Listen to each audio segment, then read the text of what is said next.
Hey guys, this is Dr. Aeronautics. Just a note before you watch this video, about a year ago I made a automatic reentry from the ISS video. I highly recommend you watch that one before you watch this one because that one uses automatic processes that follow given rules, and it's very easy to follow. This one is going to be less theoretical, more joysticky, so it basically means you have to already understand the concepts in order to be able to, enjoy this one. So for just a quick review of how the reentry works, it works in three phases. A phase where the atmosphere, if present, doesn't really impact you enough. This is easy. It's basically a segment on your orbit.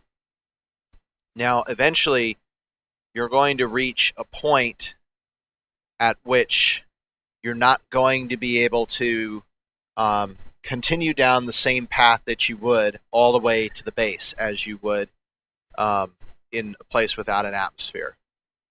So there comes a point where you hit a reentry interface and you have to follow a specific path from then on till you get close to the base. And the reason this is because you have a couple of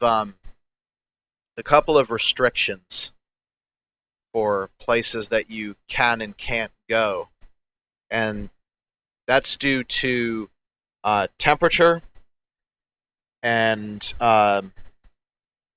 your maximum allowable acceleration values, and that's your lower curve. And then there's going to be a second upper curve, which is going to represent the minimum that you can fly without bouncing out of the atmosphere and totally missing your target.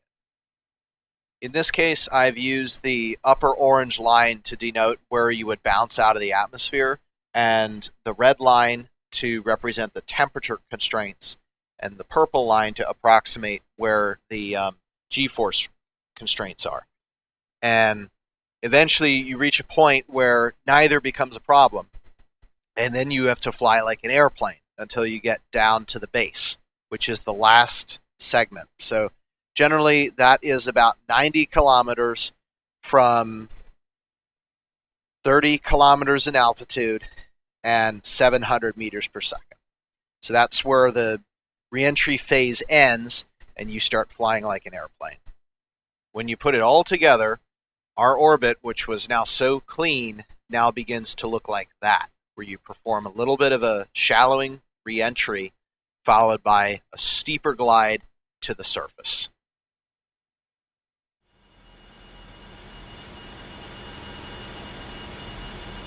Okay, due to the magic of simulation, or at least how I called it when I was a 6-year-old playing Train Simulator, here we are in basically the same orbit, but some time has passed. So remember, we said reentry occurs in 3 segments: the descent, the actual reentry heating phase, and then the glide like a glider down to the runway phase. Just like the Delta Glider 4, the XR-2 follows just about the same path, which is really pioneered by the space shuttle. It's completely different from the capsule paths. You can't use this technique for the capsules. Okay, so we need to solve the first problem, which is getting into an orbit which is going to place us into a descent that we're going to be able to decelerate from without burning ourselves up or crushing the craft or wing loading the thing or hyper pressurizing the hull and causing a rupture due to excessive dynamic pressure. So what we need to do first off is take a look at the map and take a look at where our orbits are. So the orbit that we are currently on, we follow it up.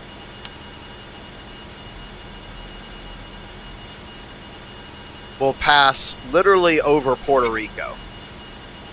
The second orbit will pass over central Cuba. The third orbit from now is looking really, really good. We're talking maybe 50 kilometers from Cape Canaveral. So we can use the third orbit as basically a direct intercept, which means that we're not going to have to turn one way or another until we're on the final descent, and the runway should be just to our right. And then we can literally descend to the runway surface. So nothing to do now except to fast forward. So what I'm going to do is I'm going to fast forward till we are just over 180 degrees longitude from Cape Canaveral, because your reentry path is never going to be greater than exactly half of the surface of the Earth, at least for the Earth. I've created a few exoplanets, well, hypothetical exoplanets, that have atmospheres so thick and their gravity is so high that in order to re-enter on them, you are in a very shallow re-entry path, and you literally fly around the planet trying to re-enter more than 180 degrees. But anyway, that's besides the fact. So basically what we're going to do is we're going to time warp until we come around to that location. And how do we know where that location is? Well, Cape Canaveral, really quick, we can get its longitude by waiting for the two crosses to align vertically. Oh, well, it actually sits right here, 80.67. So all you got to do is just add 180 degrees to that. So this is negative 81. And if you add 180, you get 99. So I'm gonna go back to normal speed when my longitude is 99 east on the chosen orbit, which is the third, and we will come back to discuss a little bit more at that time.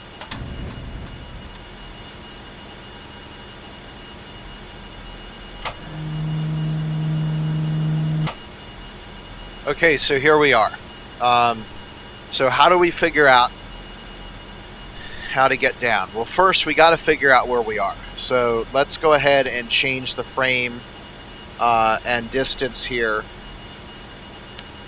We want to change the frame really to ship. So change the frame to equatorial and change the projection to the ship. There we go. And then the distance we're going to change to... what are we going to choose? What gives us kilometers? So this is exactly what we want here. All right, so here comes the big letdown. So due to calculations that probably should be in an MFD, and that might be, but I'm not familiar with it, I have no way to really explain how to come up with these numbers. But if you'll look, we're in a 200 kilometer orbit. So if you're in a 200 kilometer orbit approaching the Kennedy Space Center, you can do exactly what I'm going to do, and it will work every single time. Again, prereqs are that you're going to, maybe not even Cape Canaveral. Prereqs are that you're in a 200 kilometer circular orbit. And as long as you work out the distances right, this should be able to work for you. Now, why am I not going to go into the calculations? Because the reentry solver that I built has something on the order of 84 columns of calculations. Okay, 83. And I have to run that calculation, run those 83 calculations 360 times to get convergence. So this is something that you probably want to try to learn in a class, and there's a couple of online classes. You don't need to enroll in like a a degree or something, but you could just sign up for like one online class that'll teach you this stuff. I could spend at least 5 hours talking about this, and it's taken me much longer to build the tool. Okay, so I'm going to talk a little bit about how the tool works, and then we're actually going to use it.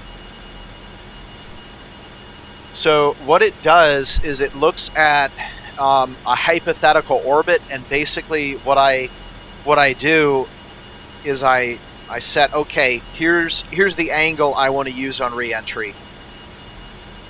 Then I put in the altitude of interface, which for the Earth happens to be the Kármán line. That's when you can't ignore the atmosphere anymore. You have to start focusing on it. And then there is a few other parameters of the orbit, as well as the rotation period of the planet. And what it does is it's a numerical solver. It solves your position going down to using differential equations down to the interface. And it tells you where you're supposed to be. So, what does it take? It's going to take our apogee, which is 200 kilometers and 600 meters. The planet radius of the Earth, which is 6371 kilometers. Again, I said the interface is the Kármán line, so that's 100 kilometers. So now we have enough information for the solver to begin working. I want to target, well, I had to say how many degrees I want. I want -2 degrees for the flight path angle. Generally, anything between 1 and 4 is acceptable for XR2 and Delta Glider 4.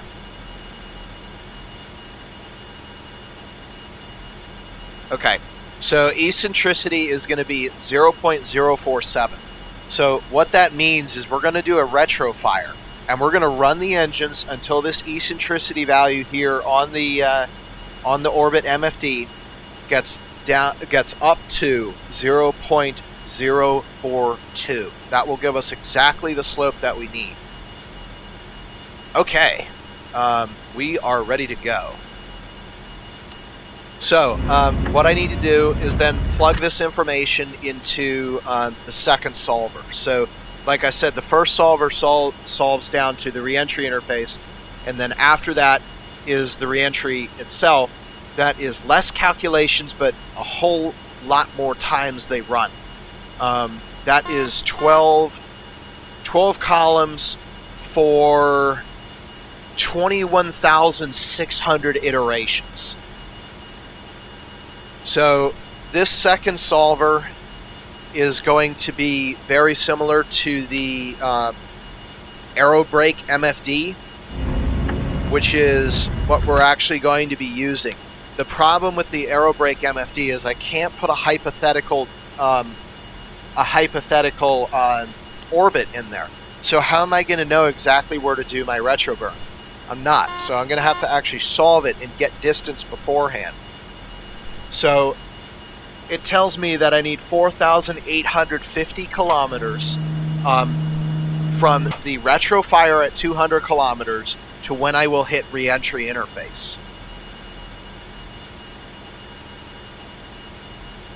So now if I go to the solver that works from where I hit reentry interface, it is now telling me that I am going to need 3,779 kilometers.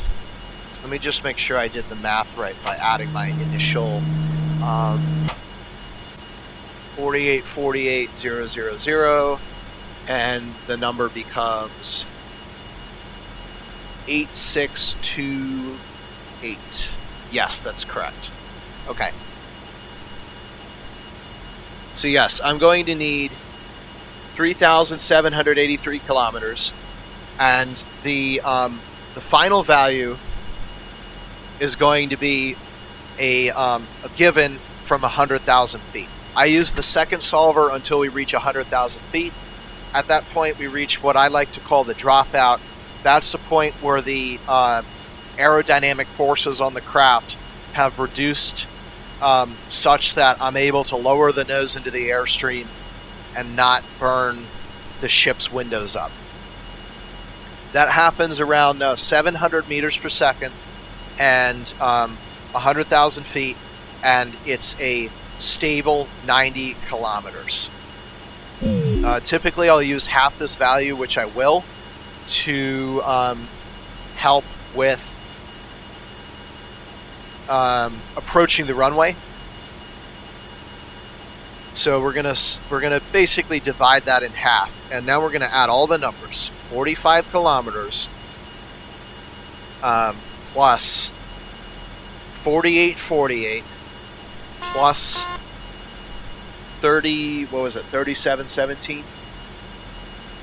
3777 basically. I get 8,674 kilometers.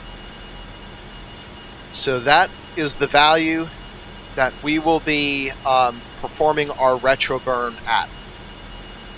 Again, 8,674 kilometers. In general, the higher you are, the further back you need to go. I think in the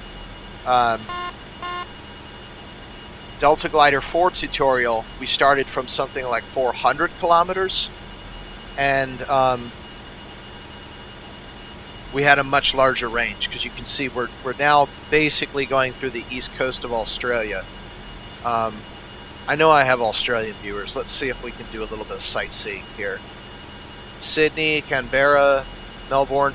Canberra is very important for space. It's one of the Deep Space Network complexes. Let's see if we can... there should be one more. There it is, Brisbane.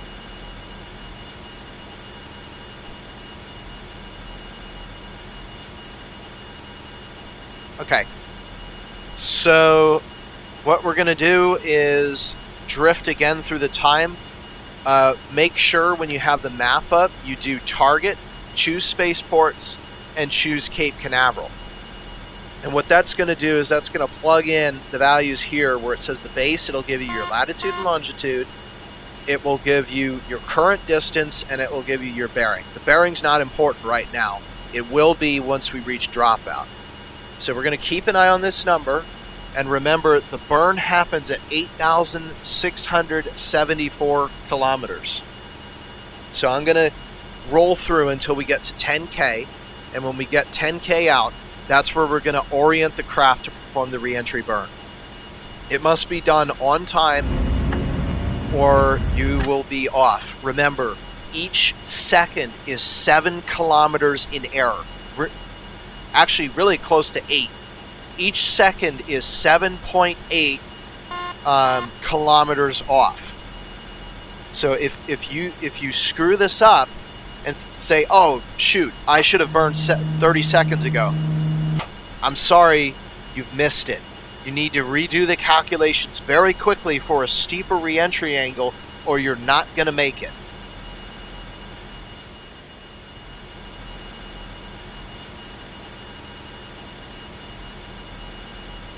Okay, here we go, 10,000 kilometers, turning retrograde.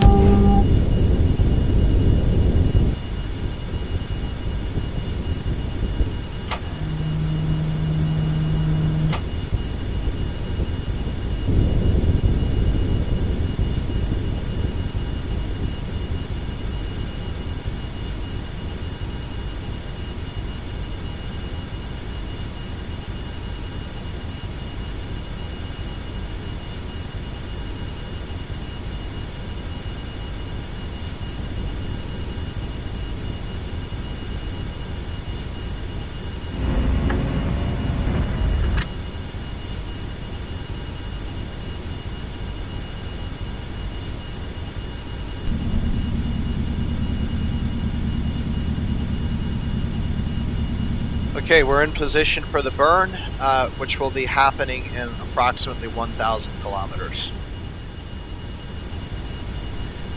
Okay, when it hits 8,700, that's when I'm going to start.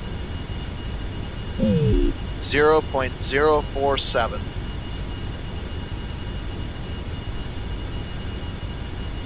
Now.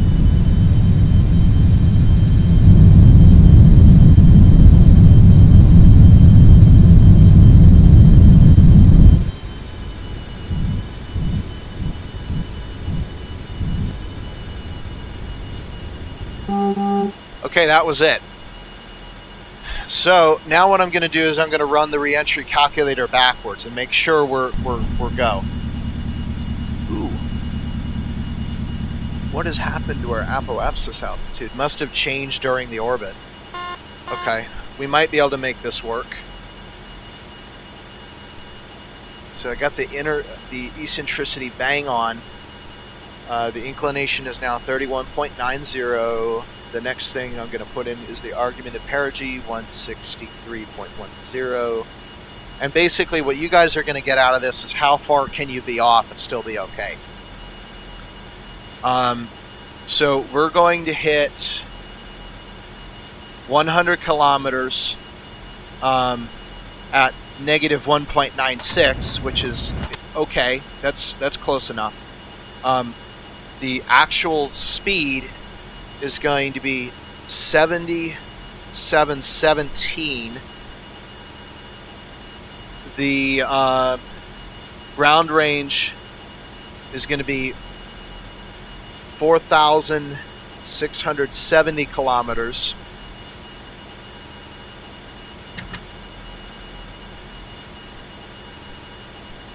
And I'm going to plug those into the equation here. So we're not using 2 degrees now, we're going to use 1.96. And our new speed is going to be 7717, which only changes by 1 meter per second. And of course the vessel mass is going to change a little bit because we ran the engine. So that's going to be 26,757. I was wrong on main engines, by the way. That was actually a lot more than I thought. Now that might be because we have almost half of our main fuel. That might have something to do with it. Okay, so I'm getting a new second range of 3,803. So real quick, I'm going to add the numbers up.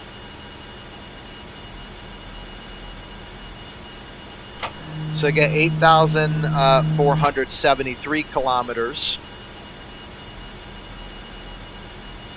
And if I add the 90 on, then I'm going to get 8,563. And we had 8,674. So we're going to be, let's see, that's our total range.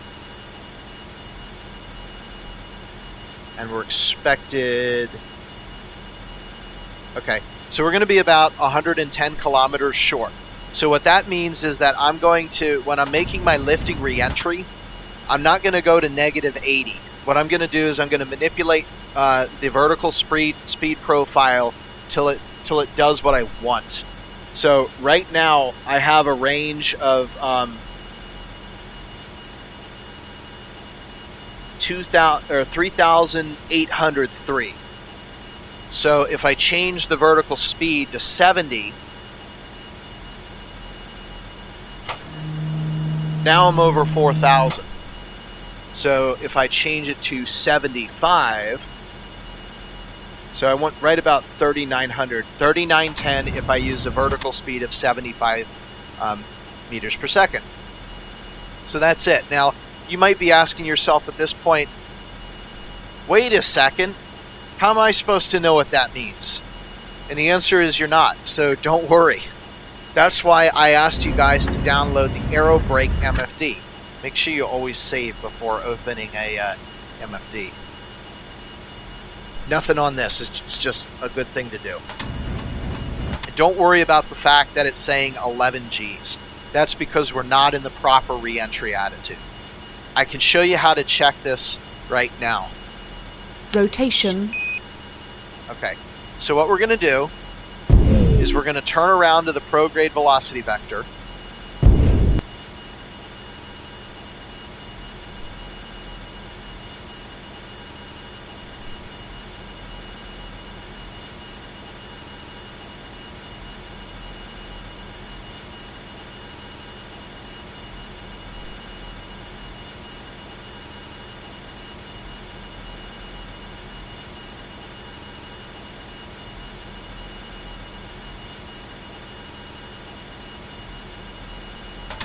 keep an eye on your altitude when you're doing this stuff. When you start from 400 kilometers, it's a long ride down. Not so much when you're at 200. Okay, so what you're going to do is you're going to turn parallel to the horizon. And I can put the HUD on surface at this time. Right like that. And what you want to do is you want to pitch up until your position there drops back to the location of Cape Canaveral, which was, what did we say it was, 80 degrees?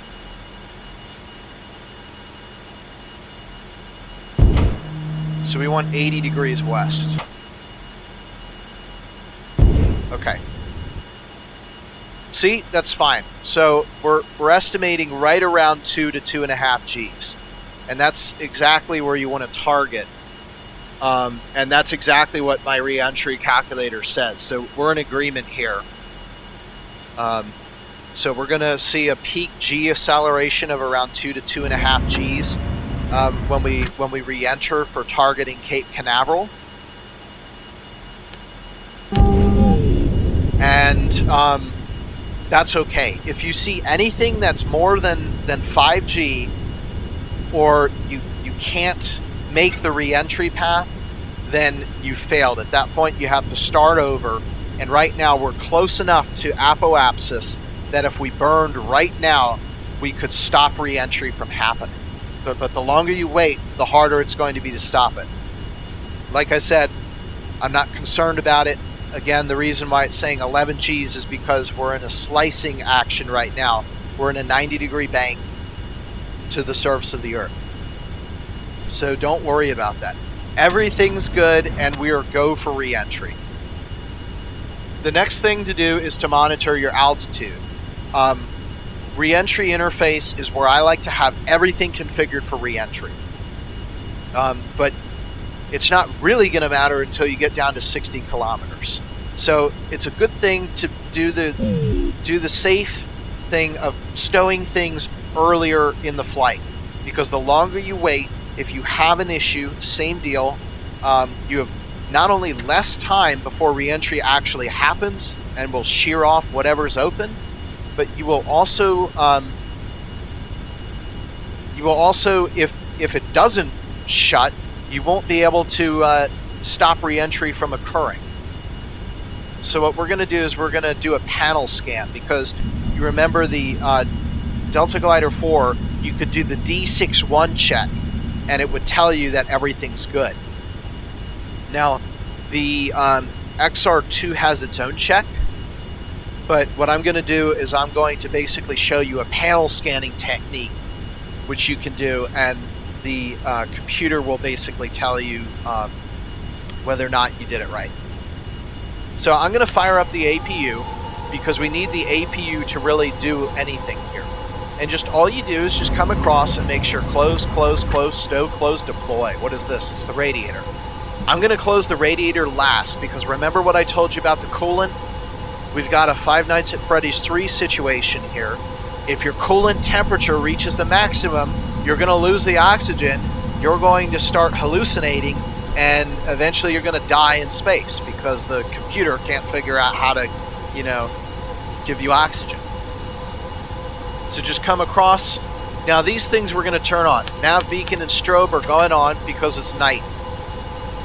And we don't care in space. I mean, by the time you see them, okay, if you see a nav light in space, chances are that you're going to have it, if you're going to collide, you're going to do it within a second. So it's pretty useless, except when things are docking. Information. APU running. So then I come down here, scram doors closed, landing gear. We definitely want to shut that. Gear up.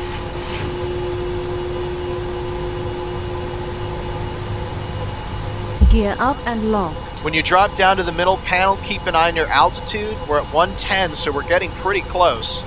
You can see our temperatures here starting to come up as we enter the mesosphere. So again, just check everything. Radiator's okay to be open.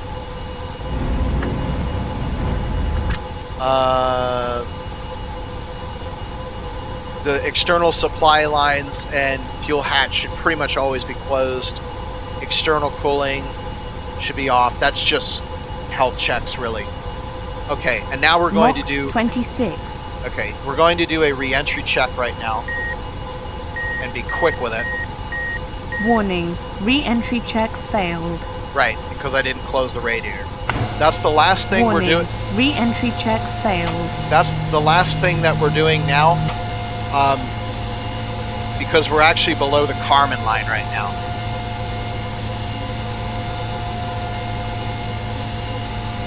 Re-entry check. All systems green. Okay, good. So we're going to go back to display number 3. I'm going to start on Fahrenheit, and then we're going to disable the autopilot. We're going to go to surface. I prefer the red HUD color because it lets me know that things are about to heat up. We're going to turn level.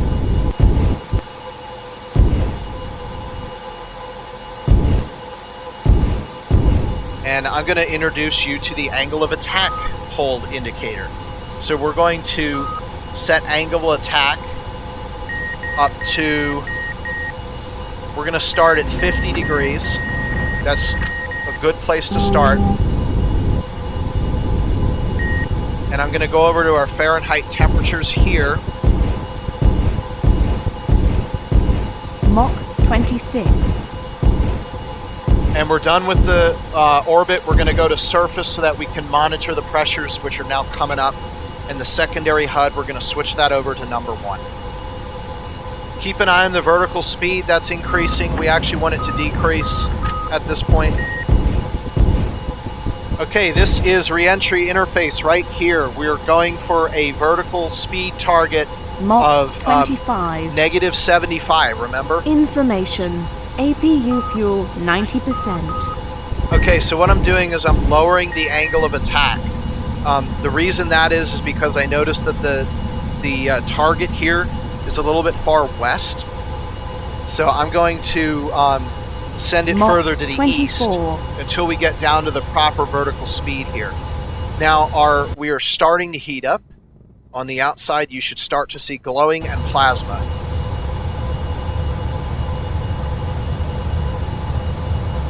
Keep an eye on this vertical speed. We're at 235. When that gets down to 75, Mach we want to level 23. out. And we do that by increasing the angle of attack, now over 1,000 degrees centigrade.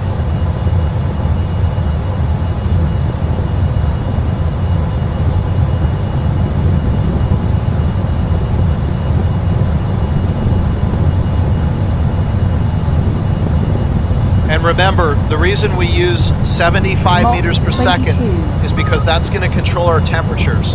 So here we are, we're approaching 75, so we're going to pitch way up, and that's going to stop it from decreasing any further. So what I'm doing is I'm looking at that vertical acceleration and matching that with our vertical speed. Temperatures have sustained here. Mach 21. And you can see we're now going down. So I'm going to shallow the angle here and keep this around 80 and keep temperatures within our limits.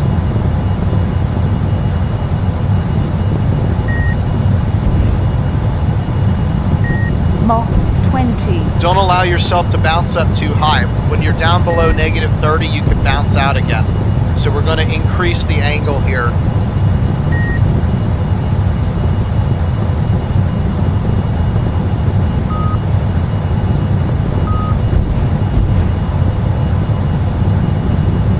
Mach 19.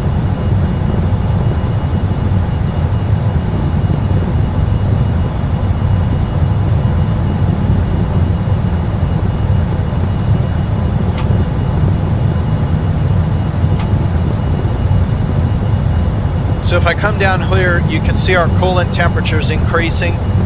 That Mach is 18. also reflected right here.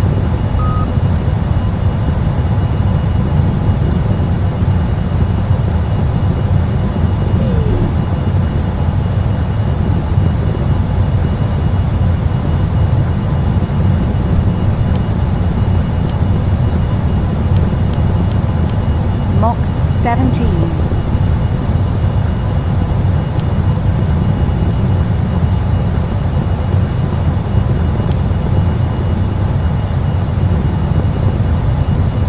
keep an eye. As you lose speed, you're going to gain vertical speed, and you need to stop that from getting too high.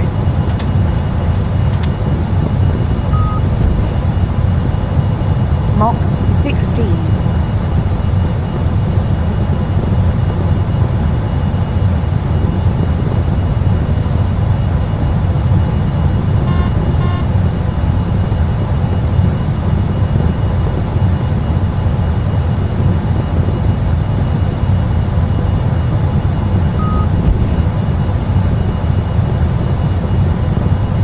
Mach 15.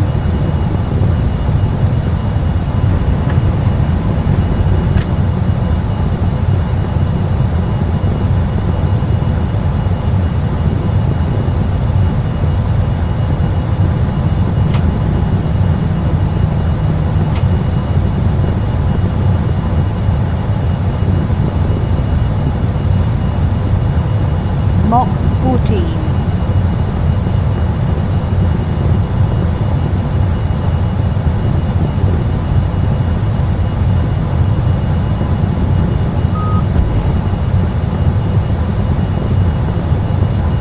So when you get close to the lower angle of attacks, keep an eye on this wing load gauge.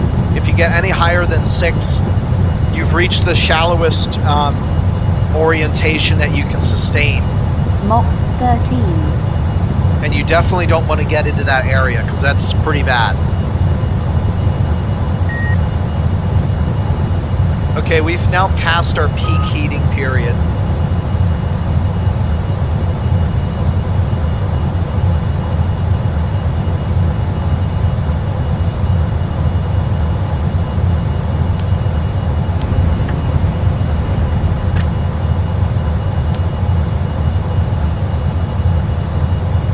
Mach 12.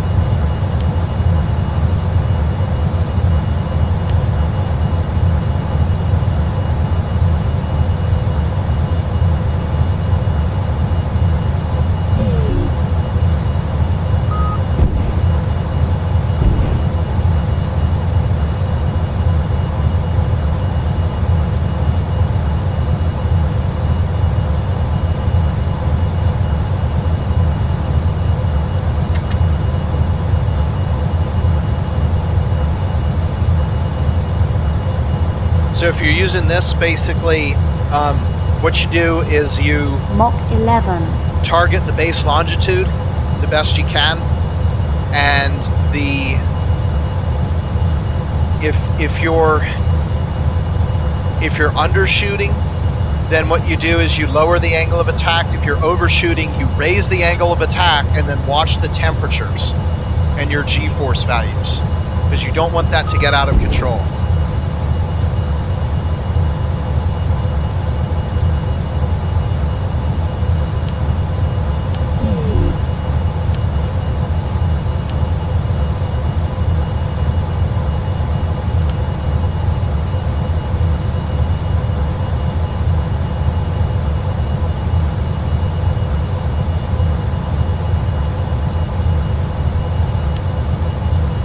Mach 10.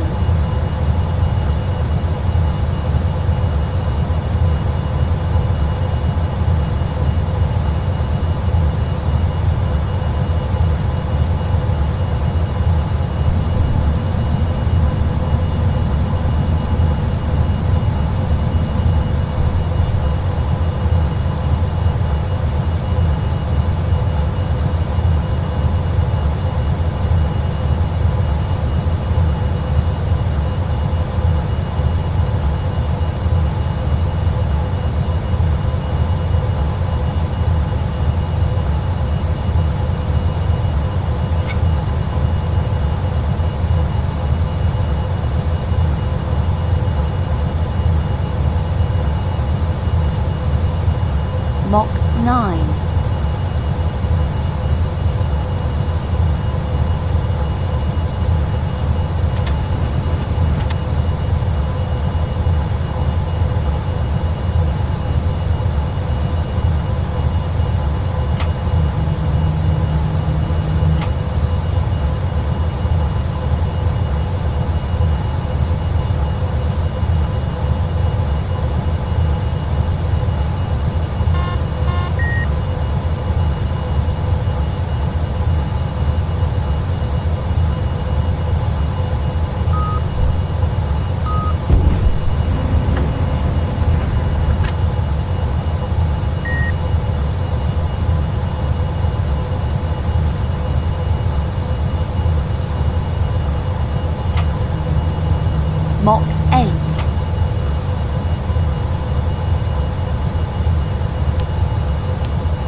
Oh, you know what?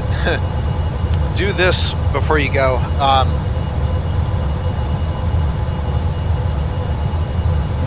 It's been way too long since I've done orbiter the last time.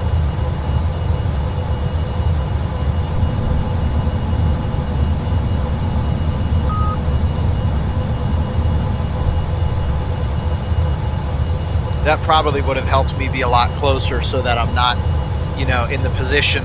We're right on the edge. Mach 7. For making it in.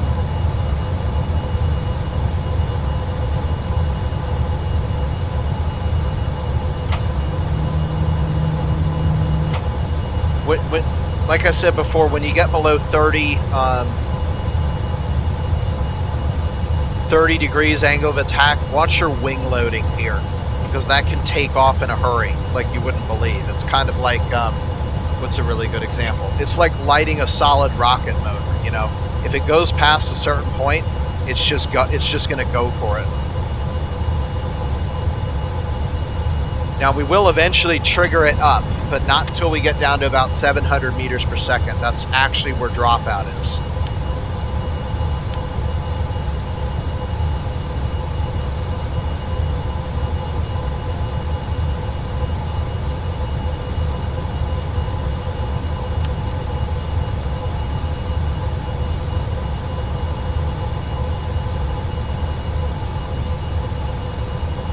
Mach 6.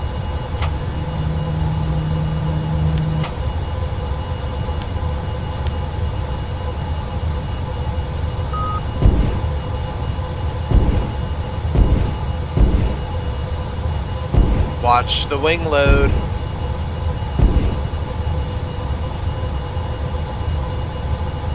Information. APU fuel 80%. Okay, we're good. It's going back down again.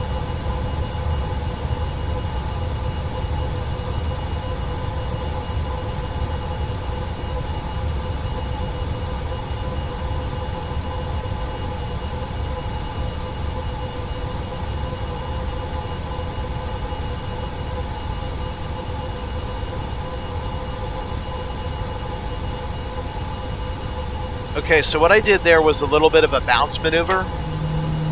We're going to come down a little bit harder next time, but the reason I did that was to increase our distance to Cape Canaveral.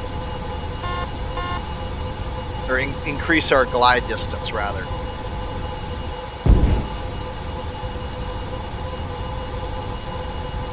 Mach 5.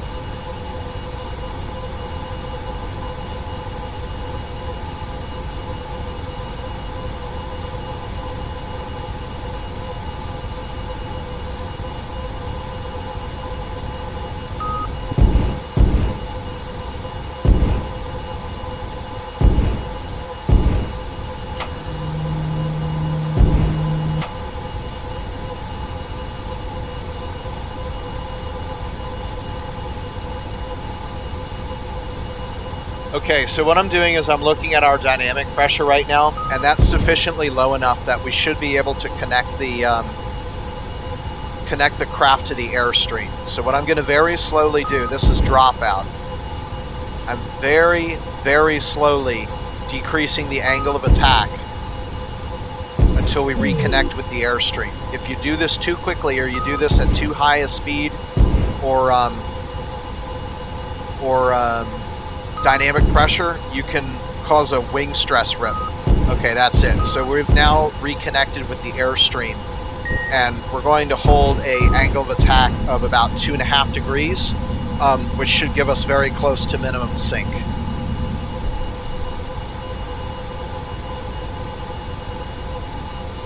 Which is what we want.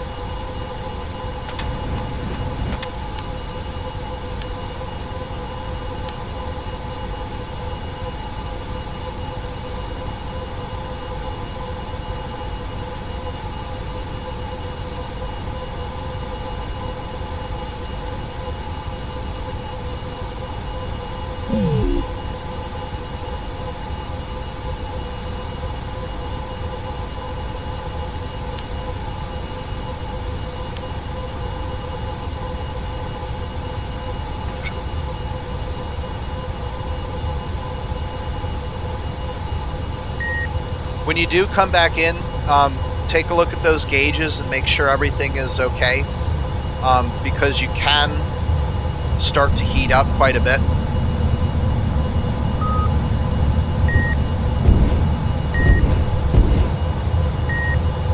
And once you've reconnected with the airstream, you can use that extra temperature to your advantage to shallow the angle here. And we're going to reduce the angle of attack to 2.5 degrees once we come back up again. Because we kind of want to glide, but we also don't want to smash. We fly with about 14 kilopascal dynamic pressure. So anything more than that is just a waste.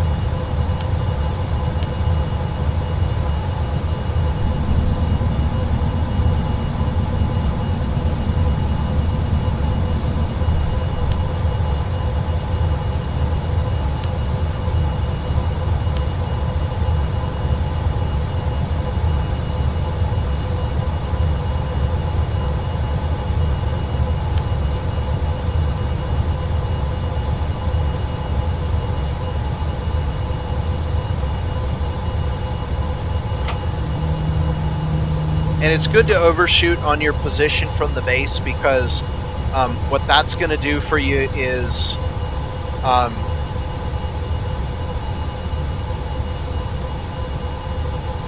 allow you to make your turn to the runway.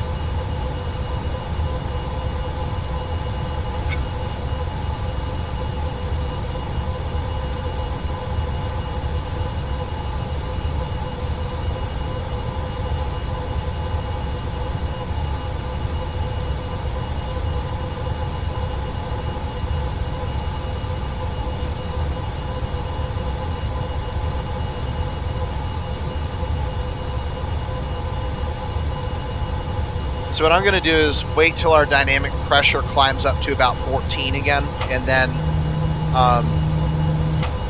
set us to level off again.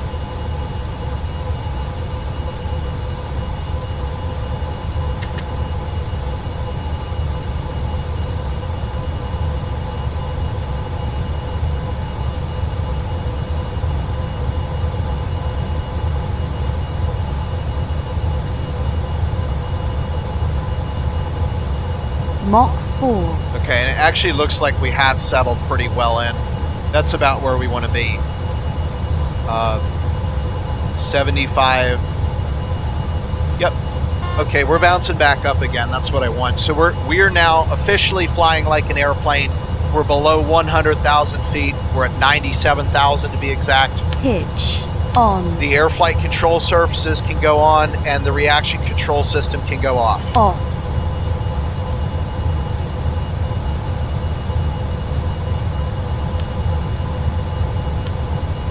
And we're now finished with the reentry MFD here.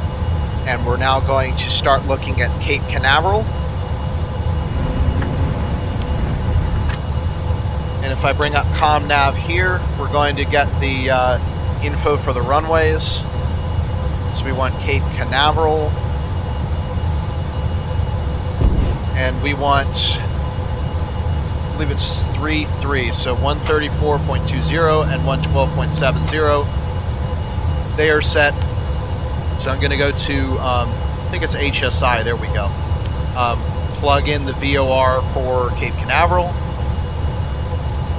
There we go.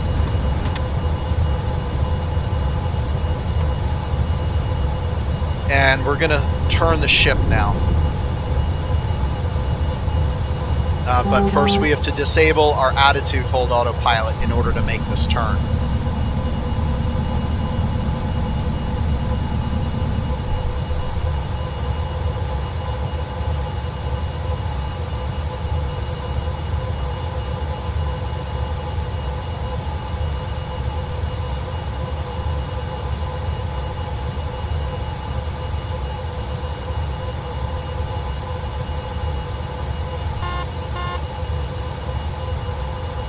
Okay, so you remember what I said? 700 kilometers and 100,000 feet lets you make the runway, and we're now about 60 kilometers away. So this is it, runway made. It's just a matter of landing her now.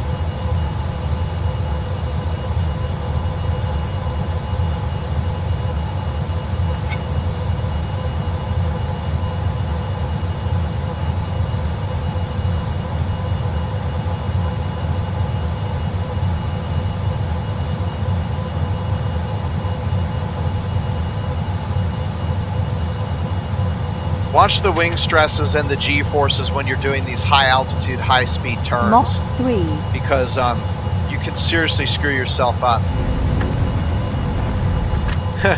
So, wow, I'm actually surprised. I managed to overdo it and end up at Cape Canaveral with too much. But I guess, you know, better too much than too little, right? So we're actually going to go around and we're going to target the other runway for an approach here. Make sure I get that one and also get us out of a steep bank so that we don't lose too much. We want Spaceport, Cape Canaveral.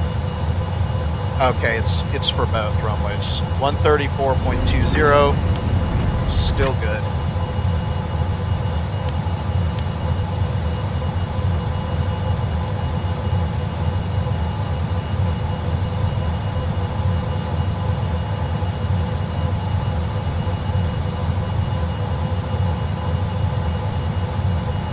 All right, we can start making our turn around to the north now.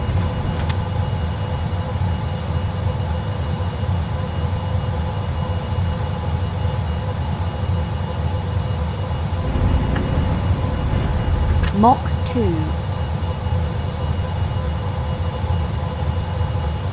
You know, this is actually a maneuver that the space shuttle has done, the 180-degree turn. I think it does it a lot, and that's just done for, like I said, safety reasons.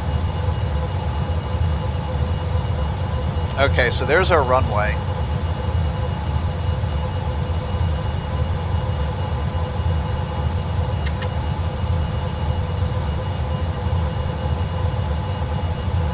Information. APU fuel 70%. I can pretty much fly visually at this point. So here's what we're going to do. Let's see, what's the dynamic pressure maximums for the landing gear? 39 kilopascal. Gear down. And the other thing we can do is put out the air brake, and we should start dropping like Gear a rock down here. and locked.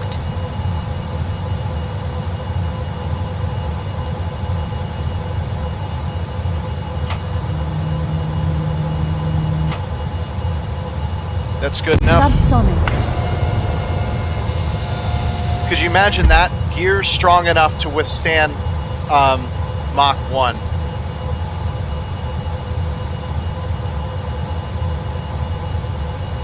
So I'm looking for those glide slope indicators there for a good value to re-enter on.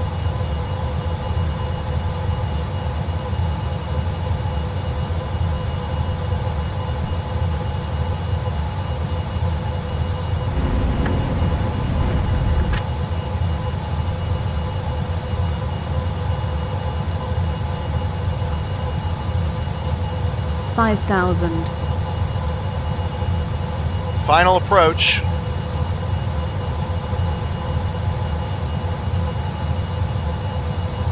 $4,000. This is actually the space shuttle glide slope, which is why it's 20 degrees.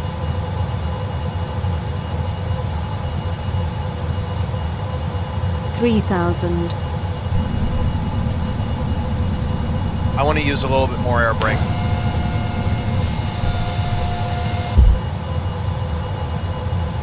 $2,000.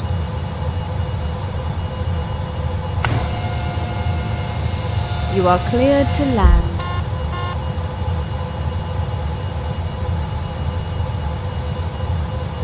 1,000, 900, 800, 700, 600, Just a little bit more. 500, 400, 300, 200,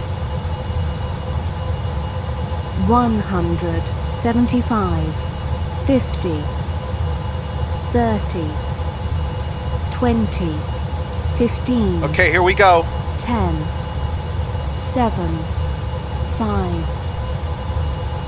We're gonna touch at 2.6. 3, Come on. 3, 1. Touchdown. A little bit longer than I thought. Oh.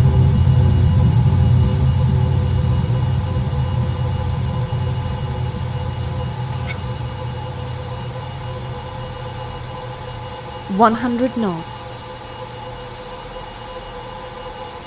It's kind of hard to tell at night. I thought the nav lights were gonna light it up. Wheel stop. But because they light up the nose cone. That's weird. Okay guys, there you have it. That's how you do a re-entry in the XR-2. I felt like the flight path had gotten a little bit too steep when we were coming in. If I used a shallower path and got to 50, we probably would, or got to 75, we probably would have been able to follow 75 down. Instead, I used a little bit too much, but that's okay. We overreacted. We bounced a couple times, and we made it to a landing at Cape Canaveral using, I'm going to review the footage to make sure that I'm actually saying this, but I think we used 0 main engine fuel after the re-entry burn, which is exactly how the space shuttle did it. So, like I said, I have to review the video because I don't want to say that, because that's really saying something. If you can get down from from orbit without using any fuel, that's good. But like I said, I got to review the footage. Okay, so we're going to turn the AF control surfaces off and safe the ship. Pitch off. What we're going to do is we're going to open the external cooling hatch. You can see we're almost at 60. Using external O2. External cooling online. Okay, and now that we see the coolant temperature is going down, everything is closed. You know what? I don't have to review the footage, or do I? I might be able to look at our weight. Our vessel mass had 26,757, and our current vessel mass is 26,670, which is a difference of 83 kilograms. And let's see, we started at 200 and now we're down at 173. So information. APU running. 26,757. We only lost 25. I don't know. I don't know how to explain the extra loss. Maybe I did use main fuel somewhere. Like I said, I'm going to review the footage and put it in the description, whether or not that actually happens. So everything's good here. We're going to go ahead and turn the HUD off. We've had a bunch of stale air, so we're just going to open the doors now. Warning, nose cone is closed. Outer door is locked. Let's do the cabin hatch because we can. This is the only planet we can open it on.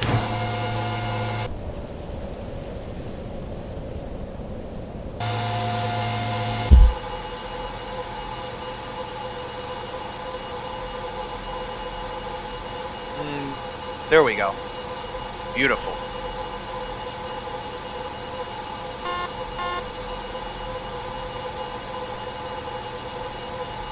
Turn these guys off.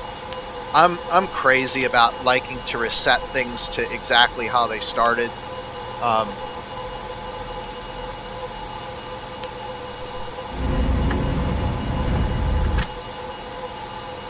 let's see, APU still ticking. Do we get the no load warning yet? Yeah, I just opened the cabin hatch. Okay, so it's safe to turn the APU off.